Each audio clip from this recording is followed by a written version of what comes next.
चलिए दोस्तों, मैं लेके आया हूँ आपके लिए फिजिक्स क्लास 12 यूपी बोर्ड 2025 के लिए मोस्ट इंपोर्टेंट स्पेशल सीरीज, जिसमें मैं आपको बताऊंगा मैं मोस्ट इंपोर्टेंट क्वेश्चन जो यूपी बोर्ड में हर साल रिपीट किए जा रहे हैं या 1 साल या 2 साल छोड़कर लगातार रिपीट किए जाते हैं, जिससे आपका टाइम बच सके और आप बहुत कम टाइम में यूपी बोर्ड 2025 में धमाल मचा सकें। दोस्तों, अगर आपको यही नहीं पता होगा कि कौन से क्वेश्चन है जो यूपी बोर्ड में हर साल रिपीट किए जा रहे हैं या 1 साल या 2 साल छोड़कर लगातार रिपीट किए जाते हैं, तो आप अच्छे से तैयारी नहीं कर पाएंगे और आप ज्यादा पढ़ने के चक्कर में जो मोस्ट इंपोर्टेंट क्वेश्चंस हैं उन्हें छोड़ देंगे। तो इस समस्या को देखते हुए मैं आपके लिए सभी सब्जेक्ट की एक स्पेशल सीरीज लेके आया हूं, जिसमें मैं कराऊंगा आपको मैं मोस्ट इंपोर्टेंट क्वेश्चन जो यूपी बोर्ड 2025 के लिए मोस्ट इंपोर्टेंट रहने वाले हैं। मैंने फिजिक्स के जो मोस्ट इंपोर्टेंट न्यूमेरिकल्स हैं उनकी स्पेशल सीरीज अपलोड कर दी है, उसके कुछ पार्ट और प्ले लिस्ट बना दी है। अगर आपने उसे नहीं देखा तो आप जल्दी जल्दी जाकर उसे देख सकते हैं। ऐसे ही मैंने केमिस्ट्री के जितने भी मोस्ट इंपोर्टेंट क्वेश्चन हैं उनमें अपलोड कर दिए हैं और एक प्ले लिस्ट बना दी है। ठीक है, तो प्लेलिस्ट बना दी है तो उसमें मैं ऐड करता जाऊंगा जो भी मैं बनाऊंगा। और इस जो स्पेशल सीरीज है मोस्ट इंपोर्टेंट क्वेश्चन फिजिक्स की क्लास 12 की, इसकी भी मैंने प्लेलिस्ट बना दी है, आप जाकर वहां सब देख सकते हैं और यूपी बोर्ड 2025 में धमाल मचाने की तैयारी कर सकते हैं। तो चलिए दोस्तों, स्टार्ट करते हैं इस स्पेशल सीरीज के इस पार्ट को। क्या है क्वेश्चन हमारे पास? लेंज का नियम। क्या है लेंज का नियम? ठीक है, लेंज का नियम 2016, 2017, 2018, 2020, 2024 यूपी बोर्ड में पूछा गया क्वेश्चन है, मोस्ट इंपोर्टेंट है। और अगर किसी के पास 2024 का पेपर है और उसके पेपर में क्वेश्चन नहीं दिया गया तो आप ये ना सोचे कि यूपी बोर्ड 2024 में आया हुआ नहीं है, क्योंकि जो यूपी बोर्ड है वो 7 सेट बनाता है और सातों के सातों सेट आपके पास उपलब्ध नहीं होंगे। तो इस चीज का ध्यान रखेंगे, कंफ्यूजन में बिल्कुल ना रहे। अगर आपको चेक करना है कि 2024 में आया हुआ है या नहीं तो आप अनसोल्ड पेपर से चेक कर सकते हैं, या कोई मॉडल पेपर हो आप पे जिसमें ईयर लिखा हुआ हो उससे भी आप चेक कर सकते हैं, कोई बुक हो ऐसी जो लेटेस्ट हो।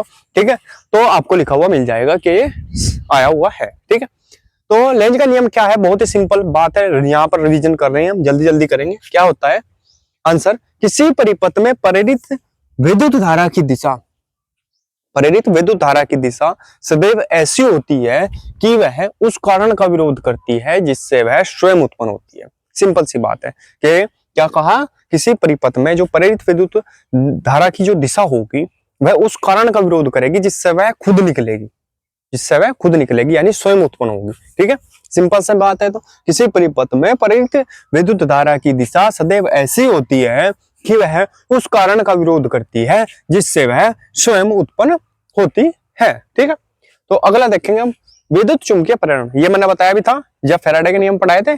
क्या होता है? 2017, 2022 और 2023 में पूछा गया क्वेश्चन है, मोस्ट इंपोर्टेंट है। क्या लिखेंगे आंसर में? उससे मिलता जुलता है जो हमने पढ़ाया था, प्रथम नियम था जो। अब देखो, जब किसी कुंडली तथा चुंबक के बीच सापेक्ष गति होती है, मान लिया जब कुंडली और चुंबक के बीच गति हो रही है तो क्या होगा?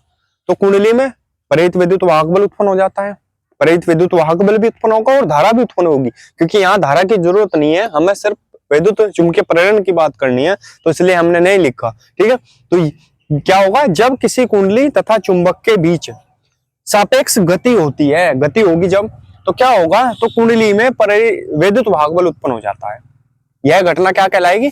विद्युत चुंबकीय प्रेरण कहलाएगी। ठीक है, इस घटना को क्या बोलेंगे? विद्युत चुंबकीय प्रेरण कहते हैं। अगर आपकी तब भी समझ में ना आया हो तो आप मेरा जो इससे पिछला पार्ट है फैराडे के नियम, उसमें फर्स्ट जो नियम है उसे समझ सकते हैं। बहुत ही आसान तरीके से मैंने इसे बहुत अच्छे तरीके से समझाया है। ठीक है, तो आप स्क्रीनशॉट ले लेंगे इसका और बढ़ते हैं अगले क्वेश्चन की तरफ जल्दी से जल्दी। चलिए दोस्तों, अगला देखेंगे। क्या दिया हुआ है क्वेश्चन? 1 हेनरी स्वप्रेरण गुणांक है। कौन से सन में है? यूपी बोर्ड 2020, 2022, 2023, 2024 में पूछा गया क्वेश्चन है, मोस्ट इंपोर्टेंट है, लगातार आ रहा है। ठीक है, तो लिखेंगे क्या आंसर में? आंसर लिखेंगे और इसमें लिखेंगे यदि किसी कुंडली में धारा परिवर्तन की दर, धारा परिवर्तन की दर क्या होगी? 1, क्योंकि 1 हेनरी स्वप्रेरण गुणांक है तो धारा परिवर्तन की दर भी कितनी होगी? 1 एम्पियर प्रति सेकंड, यानी 1 सेकंड में 1 एम्पियर। ठीक है, होने पर कुंडली में प्रेरित विद्युत वाहक बल का मान कितना होना चाहिए? 1 वोल्ट। 1 ही वोल्ट होगा क्योंकि 1 हेनरी स्वप्रेरण गुणांक की बात हो रही है। ठीक है, उसका मान 1 वोल्ट हो तो कुंडली का स्वप्रेरण गुणांक 1 हेनरी होगा। ठीक है, क्या होगा? यदि किसी कुंडली में धारा परिवर्तन की दर 1 एम्पियर प्रति सेकंड होने पर कुंडली में प्रेरित विद्युत वाहक बल का मान 1 वोल्ट हो तो कुंडली का स्वप्रेरण गुणांक 1 हेनरी होगा। चलिए अगला देखते हैं, चुंबकीय फ्लक्स 2018 में पूछा गया था। ठीक है, तो क्या लिखेंगे, एक समान चुंबकीय क्षेत्र में, मैंने बताया भी था चुंबकीय बल रेखाएं की जो संख्या होगी उन्हें बोलते हैं चुंबकीय फ्लक्स।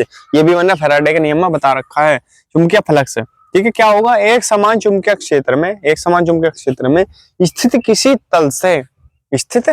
तल से लंबवत गुजरने वाली कुल बल रेखा, चुंबकीय बल रेखाओं की संख्या को, चुंबकीय बल रेखाओं की जो संख्या होगी उसे क्या बोलेंगे हम, उस तल से बद्ध चुंबकीय फ्लक्स कहते हैं। एक समान चुंबकीय क्षेत्र में स्थित किसी तल से लंबवत गुजरने वाली कुल चुंबकीय बल रेखाओं की संख्या को उस तल से चुंबकीय फ्लक्स कहते हैं। ठीक है, स्क्रीनशॉट ले लेंगे इसका, फिर बढ़ेंगे आगे अगले क्वेश्चन की तरफ। चलिए दोस्तों देखते हैं अगला क्वेश्चन क्या है हमारे पास। स्वप्रेरण गुणांक अथवा स्वप्रेरकत्व इसे बोला जाता है। ठीक है, कौन से सन में आया, 2017, 2018, 2019, 2023, 2024 यूपी बोर्ड में आया हुआ क्वेश्चन है। मोस्ट इंपोर्टेंट क्वेश्चन है ये। ठीक है, इस चैप्टर का। तो क्या है आंसर लिखेंगे, किसी कुंडली का, और ऐसा भी हो सकता है स्वप्रेरकत्व दे दे, वो क्या देते हैं, स्वप्रेरकत्व किसे कहते हैं। ठीक है, या स्वप्रेरण गुणांक, दोनों में से किसी को भी दे सकता है, तो आपको कंफ्यूज नहीं होना बिल्कुल भी, इसलिए मैंने अथवा में लिख दिया स्वप्रेरकत्व। ठीक है, किसी कुंडली का स्वप्रेरण गुणांक कुंडली में चुंबकीय फ्लक्स ग्रंथिकाओं की संख्या के बराबर होता है। क्या होता है, स्वप्रेरण गुणांक कुंडली में चुंबकीय फ्लक्स ग्रंथिकाओं की संख्या के बराबर होता है जबकि कुंडली में 1 एम्पियर की धारा प्रवाहित हो रही हो। कब होता है, जब कुंडली में 1 एम्पियर की धारा प्रवाहित हो रही हो। जब कुंडली में 1 एम्पियर की धारा प्रवाहित हो रही होगी तब क्या होगा, कुंडली में चुंबकीय फ्लक्स ग्रंथिकाओं की संख्या जितनी होगी उसके बराबर आपका होगा स्वप्रेरण गुणांक या स्वप्रेरकत्व। ठीक है, तो यहां तक क्लियर है। अब देखेंगे अगला, अन्योन्य प्रेरण गुणांक अथवा अन्योन्य प्रेरकत्व। क्या है, अन्योन्य प्रेरण गुणांक अथवा क्या लिखा जाएगा इसे, अन्योन्य प्रेरकत्व। कौन से सन में आया, यूपी बोर्ड 2016, 2017 और यूपी बोर्ड 2024 में पूछा गया क्वेश्चन है, मोस्ट इंपोर्टेंट है। तो क्या इसमें क्या लिखेंगे, दो कुंडलियों के बीच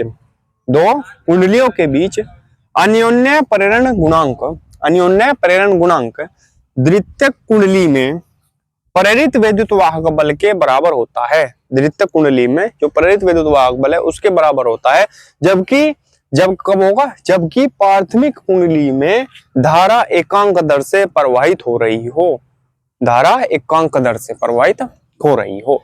तो क्या, जब कुंडली के बीच अन्योन्य प्रेरण गुणांक द्वितीय कुंडली में प्रेरित विद्युत वाहक बल के बराबर होता है जबकि प्राथमिक कुंडली में धारा एकांक दर से परिवर्तित हो रही हो, एकांक दर से परिवर्तित हो रही हो। ठीक है, तब उसके बराबर क्या होगा आपका पास, अन्योन्य प्रेरण गुणांक, अथवा ऐसा बोल लेंगे अन्योन्य प्रेरकत्व। तो स्क्रीनशॉट इसका ले लेंगे। तो दोस्तों अगर वीडियो अच्छी लगी हो तो प्लीज वीडियो को लाइक कीजिए, कमेंट कीजिए और हमारे चैनल को सब्सक्राइब कीजिए और घंटी का बटन भी दबा लीजिए जिससे आपको हमारी वीडियो की नोटिफिकेशन सबसे पहले मिल सके। मिलते हैं अगली वीडियो में, तब तक के लिए बने रहिए हमारे चैनल पर। धन्यवाद।